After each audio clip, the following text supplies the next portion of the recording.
užmušiau, ji pati buvo kalta, nieko nežinau. Pati man pabankirvi paliko, nieko neužmušiau, ji pati buvo kalta, ji pati buvo kalta.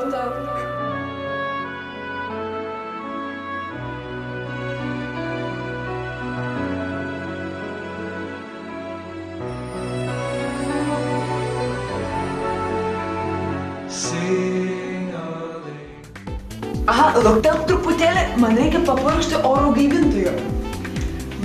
Matai, vakar mano elektros skirstytojas sugedo. Tai visas fašas per naktį šaldytuve pajuodavo. O buvo toks bordavas, sultingas. Rūkštelį tokį balių galėjom pakelti.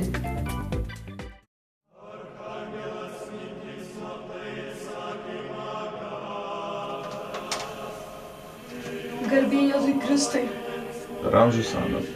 Sakyk, nusidėjėlė, kas tau ramiai neleidžia gyventi šiam pasaulyje? Man nežinau, kunigėli, nuo ko pradėti, atėjau pas jūsų paspėdavoti. 3 sveika Marija.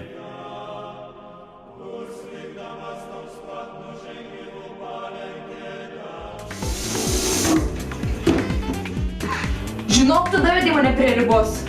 Geradėjimo tai atsirado. Tiek buvo daug, o tu ėmė ir damušai, kaip man dabar faršą pasisūdyt. Jis viską žino, jis skaito mano mintis. Aš turiu jam prisipažinti.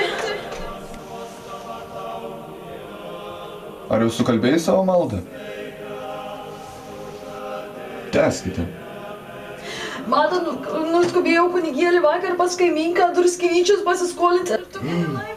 3 sveika Marija. Bet kunigėlį, aš tik druską iš kaimynkos druskinyčios tai išpyliau. O kodėl jūs man čia liepėt vis to sveika Marija kaip kokiai gildorkai? Pulk ant kelių, nusidėlė, 3 ratai aplink bažnyčią. 3 ratai aplink bažnyčią.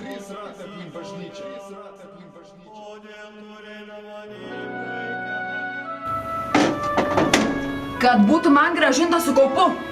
Arba mokėsi 10. Supratai? Kaimynka man atsirado. Tai nepyk, užkliuvau, užkirmiau ir išpyliau tavo druską, duosiu tau 10.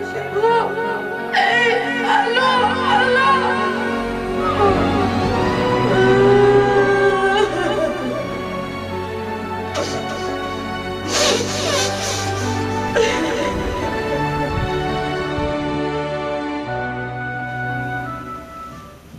Broliai ir seserys, kalbėkite taisyklingai, nes Dievas jūs girdi.